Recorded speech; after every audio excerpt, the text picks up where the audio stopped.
என்கிட்ட கறியை புடுறீங்களா? அத்த மஞ்சள பாக்கலாம்டா. டேய் பணக்காரத்தலையா, நீங்க பாடுறா ஏதோ ஒரு கழிச்சாட கறிக்கு ஆசைப்பட்டு பூரி விட்டான்டா, எரியுதுடா. அட உனக்காச்சும் பரவாயில்லப்பா, ஒரு நாய் கொழுவு கண்ணு குழந்தைய மூஞ்சில விட்டுட்டா. ஏண்டா மூஞ்ச கடாய மாதிரி வச்சிருந்தா குழம்பு காண்டி விடாம மனுஷங்க குரலை வச்சு தடவை விடுவாங்க. நிறைய பேர் சாப்பிடாம இருக்கானுங்க. வாய் உள்ள கை விட்டாலும் விட்டுறாங்க. ஓடி போயிடலாம். ஐயா ஏன் புள்ள அழுவுறா? எழுந்துரு.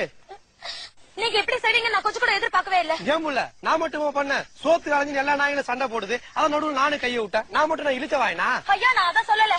நல்லா சாப்பிட்டு இப்படி எலும்பு துண்டு வச்சிருக்கீங்க, இது உங்களுக்கு நியாயமா? ஏண்டி நீ மட்டும் நான் கறியா வச்ச? எலும்பு தானே வச்ச. அதை சாப்பிட்டு இலைக்கிற அதையே வச்ச. ஏன் நீ வேற என்ன வைப்பன்னு எதிர்பார்த்தியா? நீங்க தாலியை வைப்பீங்களோ நான் நினைச்சேன். தாலி வைக்கதான் திரும்ப சேட்டுக்கல்ல வைக்க போற, அதையே இலைக்கிற வைக்கணும். நீ போட்ட 5 ரூபா சோறுக்கு தாலி ஒட்டியால செஞ்சு வைப்பாங்களா? இப்படி வயிறு நிறைய சாப்பிட்டுட்டு வாய்க்கு வந்தபடி பேசுறீங்களே, நீங்களா ஒரு பெரிய மனுஷனா? உங்களுக்கு எல்லாம் எதுக்கு வெள்ளை வெட்டி வெள்ளை சட்டை? நான் வாங்கும் போது இது கருப்பு வெட்டி கருப்பு சட்டை தான். தோச்சு வெளுத்து போச்சு.